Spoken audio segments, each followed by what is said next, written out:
नमस्कार, Venus astro में आप सभी का मैं स्वागत करती हूँ। आज का मेरा टॉपिक है विवाह में देरी व तनाव। ऐसे कौन से कुंडली में दोष बनते हैं जिसकी वजह से विवाह में देरी होती चली जाती है। मीन्स देरी इन दिस सेंस कि अगर आप रिश्ते ढूंढ रहे हैं परंतु रिश्ते आ तो रहे हैं परंतु हो नहीं रहा, या फिर रिश्ते आ ही नहीं रहे हैं। और विवाह में देरी के बाद यदि विवाह किसी तरीके से हो भी जाता है तो कहीं ना कहीं तनाव की स्थिति ऑल ओवर विवाह में बनी ही रहती है। तो ऐसे हमारी कुंडली में कई ऐसे योग होते हैं जिनकी वजह से हम फाइंड आउट कर सकते हैं कि आखिर ये विवाह में तनाव क्यों आते हैं।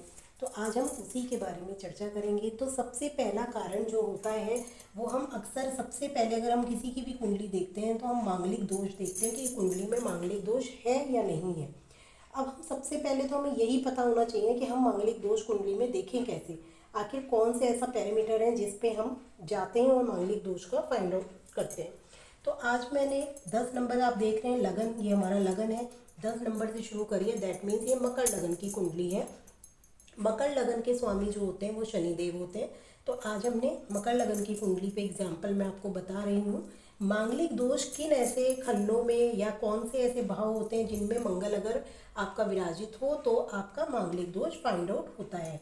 तो सबसे पहला भाव आपका खुद का लगन होता है।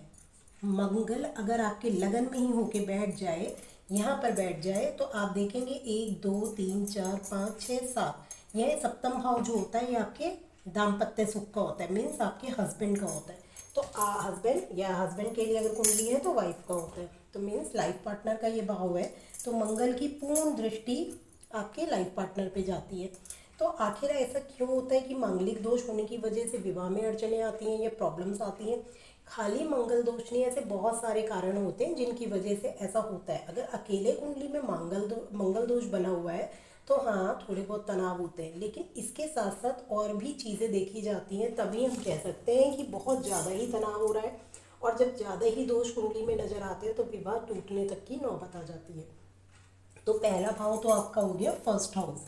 सेकंड दोष जो बनता है वो बनता है आपके माता के घर में बैठने से, यानी ये फोर्थ हाउस है जो कि आपके खुद का माँ का घर है, जो आपका सुख वैभव सब कुछ है। वहाँ पर अगर मंगल जैसा एक उग्र प्लेनेट बैठ जाए तो आप सोच ही सकते हैं कि जब कोई उग्र प्लेनेट हमारे सॉफ्ट भावों में आकर बैठ जाता है तो कहीं ना कहीं उत्तेजित होता है और ऐसे भाव में बैठ के केवल गुस्सा ही वो करेगा। और यहाँ पर तो वैसे भी अगर हम कालपुरुष की कुंडली बनाए तो 1 नंबर 2 3 4 नंबर में मंगल जो होता है वो नीच का हो जाता है। और नीच का यदि कुंडली में है कि यानी किसी का अगर मेष लगन है और 4 नंबर यहाँ आ रहा है तो ऐसे में तो और भी ज़्यादा ये परेशानी करेगा मंगल।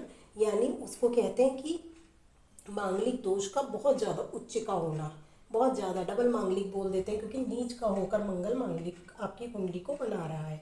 लेकिन इन्हीं दो भाव में एक ही है। और फिर तीसरे नंबर का भाव आपका लाइफ पार्टनर का हो गया। अब आप देख रहे हैं मैंने बनाई है मकर लगन की कुंडली, यहाँ पर मंगल 4 नंबर, यानी 4 नंबर में मंगल कैसा हो जाता है, नीच का हो जाता है। तो मंगल जब नीच का हो गया तो आप देखेंगे कि और ज़्यादा परेशानी करेगा लाइफ पार्टनर आपके रिश्ते। यहाँ पे तो स्थिति इतनी गंभीर हो जाएगी कि रिश्ते टूटने तक की नौबत आ सकती है। अगर शादी हो जाए और रिश्ता हो जाए और उसके बाद आपकी शादी शायद ही चले। हाँ, डिपेंड करता है इस बात पर भी कि अगर गुरु यहाँ बैठ जाए किसी वजह से कुंडली में तो गुरु की दृष्टि मंगल पर जाएगी तो गुरु कहीं ना कहीं यहाँ पर रिश्ते को बचा लेगा। लेकिन अब इसमें और भी चीज़ें हैं। गुरु जो है 10 नंबर की राशि नीच राशि में बैठा हुआ है, तो गुरु खुद ही नीच का है तो वो बचाएगा क्या। तो इसी वजह से बहुत सारी चीज़ें कुंडली में देखनी पड़ती हैं। हम सोच तो लेते हैं कि अरे गुरु बैठा हुआ है, इसकी तो 7वीं दृष्टि है, शुभ ग्रह है, परंतु अगर गुरु अपनी नीच की राशि में बैठ गया तो वो क्या ही बचाएगा दाम्पत्य जीवन को। तो वहाँ पे वो कुछ फ़ायदा नहीं होगा गुरु के भी बैठने का, और भी चीज़ें देखनी पड़ेंगी।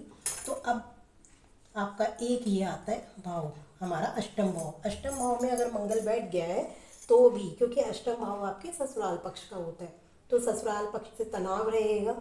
दैट मीन्स अगर आपका मंगल अष्टम भाव में बैठा हुआ है तो अक्सर आप देखेंगे शादी के बाद लड़के या लड़कियां अपने ससुराल से बिल्कुल दाम्पत्य, मतलब उनको अगर पति से सुख मिल भी रहा है तो ससुराल की तरफ से उन्हें कोई ना कोई परेशानी या मन प्रसन्न ना होना, कुछ ना कुछ ऐसी चीज़ें रहेंगी कि उनको प्रॉब्लम्स अपना आफ्टर मैरिज ससुराल की तरफ से रहेगी।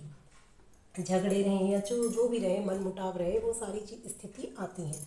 एक यहाँ पे 12th हाउस है, 12th हाउस में भी मंगल, क्योंकि अष्टम दृष्टि से 1 2 3 4 5 6 7 8 यहाँ पे अष्टम मंगल की 3 दृष्टि होती हैं, वो हमें याद करनी जरूरी है, 4th 7th एंड 8th। यानी ये जो तीनों दृष्टि मंगल की हैं, यहाँ से देखिए आप, यहाँ बैठा है मंगल तो 1 2 3 4 चौथी दृष्टि से देख रहा है दाम्पत्य को, यहाँ पे बैठा है तो 7 दृष्टि से देख रहा है, और यहाँ पर बैठा है तो 8 दृष्टि से देख रहा है, और यहाँ पर तो वो ससुराल पक्ष में बैठ गया। तो आप देख रहे हैं मंगल ऐसी ऐसी जगहों पे मेन इफेक्ट डाल रहा है जहाँ पर वो आपके दाम्पत्य के हाउस को या फिर आपके लाइफ पार्टनर के हाउस को देख रहा है या इफेक्ट कर रहा है। तभी मांगलिक दोष को सबसे ज़्यादा विवाह में देरी या विवाह में तनाव, ये सारी चीज़ों को मांगलिक दोष दर्शाता है। अभी इसका निवारण क्या होता है?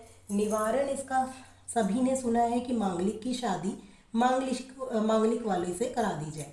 यानी अगर आप मांगलिक हैं तो आपको कुछ ऐसा कोई ऐसा दूसरा लाइफ पार्टनर जो हो वो मांगलिक ही हो तो ही मंगल की मंगल से काट होती है, क्योंकि दोनों का ही गुस्सा इतना तीव्र होगा।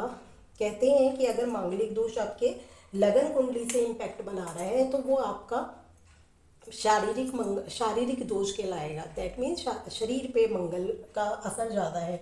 और यदि चंद्र कुंडली, अगर जैसे चंद्रमा आपका कहीं भी विराजित है, जैसे सपोज आपका चंद्रमा यहाँ विराजित है, अब ये तुला लगन की कुंडली बन जाएगी, और तुला लगन में अगर मंगल हम चंद्रमा से देखेंगे, चंद्रमा के साथ मंगल बैठा हुआ है, तो फिर हम देखेंगे चंद्र कुंडली से अगर मंगल मांगलिक दोष बन रहा है तो वो उसका जो प्रभाव होता है वो बहुत कम माना जाता है। जो हम मेन देखते हैं वो लगन कुंडली से ही देखते हैं, चंद्र कुंडली से बहुत कम उसका, क्योंकि वो केवल हमारा मानसिक तनाव आएगा, मतलब हम उसे शो नहीं करेंगे। अगर किसी को गुस्सा आता है तो वो अपने मन में रख सकता है, लेकिन वहीं अगर लगन में मंगल बैठ जाए किसी भाव में तो ऐसे लोग अपना हाथ उठाना भी, इनका हाथ तक उठ जाता है कई बार, या ये गुस्सा इतना तीव्र गति से इनको आएगा कि इन्हें समझ में नहीं आएगा कि मैं किस बात पर कैसे रिएक्ट कर रहा हूँ। तो यही कहीं ना कहीं आपके तनाव जरूर आएंगे। तो ऐसे केसेस में सबसे ज़्यादा हनुमान जी की पूजा जरूर करनी चाहिए। ऐसे लोगों को हर शनिवार के शनिवार और मंगलवार को इनको हनुमान जी के मंदिर जरूर जाना चाहिए। समय समय पर हनुमान जी को चोला चढ़ाते रहें, हनुमान जी का चरणों का तिलक लगाएं अपने माथे पर, तो इससे बहुत इनको अच्छा फल मिलेगा। साथ में शिवलिंग पर गुड़ डालकर इन्हें जल देना चाहिए, जरा सा गुड़ आप जल में डाल सकते हैं और वही अर्पित करें आप हर मंगलवार के दिन, खासतौर से शिवलिंग पर। तो इस मंगल का जो प्रभाव होगा थोड़ा कहीं ना कहीं कम होगा। और मंगल, क्योंकि देखिए कोई भी चीज़ ज़रूरत से ज़्यादा हो तो वो हमें हमेशा परेशान करेगी, और यही मंगल अगर हम और भावों में देखें ना तो ये बहुत अच्छा फल हमें दे रहा होगा। लेकिन इन भावों में रह के व्यक्ति पराक्रमी तो बहुत होता है, मेहनती बहुत होता है, सब कुछ बहुत उसके अंदर, क्योंकि मंगल का इम्पैक्ट, यानी इनके अंदर पराक्रम बहुत है, लेकिन इनका पराक्रम गलत जगह पे लग रहा है। घर में पराक्रम की क्या ज़रूरत है? नहीं है। दाम्पत्य सुख में पराक्रम की क्या ज़रूरत है? ससुराल में आप जा रहे हैं तो पराक्रम की क्या ज़रूरत है? तो ऐसे भावों में अगर मंगल बैठ जाए तो वो दिक्कत करेगा। जबकि यहीं अगर मंगल आपके 3rd हाउस में बैठ जाए, 3rd हाउस तो खुद ही पराक्रम का है, तो ऐसे लोग कम मेहनत में बहुत कुछ पा ले जाते हैं। इतनी सफलता इन्हें मिलती है कि इनको बहुत कम अपना एफर्ट्स लगाने पड़ते हैं। तो आज हमने मांगलिक दोष देखा और उसका निवारण भी देखा कि कोशिश यही करनी चाहिए कि मांगलिक दोष वालों को मांगलिक से ही शादी करनी चाहिए। अन्यथा या तो विवाह में इनके तनाव की स्थिति होती है, वरना जो नॉन मांगलिक होता है उसकी सेहत पर बहुत बुरा इम्पैक्ट ये जो मांगलिक है उसके जो विपरीत है उसकी सेहत पर काफ़ी ज़्यादा प्रभाव पड़ने लगता है, यानी उसकी सेहत काफ़ी ख़राब रहने लग जाती है। तो ये सब आप देखेंगे अगर ऐसा आपने, क्योंकि पहले पत्री नहीं मिलाई जाती थी, अक्सर अब भी नहीं लोग मिलाते, लेकिन इनके जीवन में ज़रूर तनाव ज़रूर चल रहे होंगे। जब दिखाएंगे तो इन्हें खुद पता चलेगा कि हाँ, हमें हमेशा ही कुंडली मिलाकर ही शादी करनी चाहिए, डिसीज़न लेना चाहिए, ख़ास तौर से मांगलिक दोष वालों को तो ख़ास तौर से। धन्यवाद।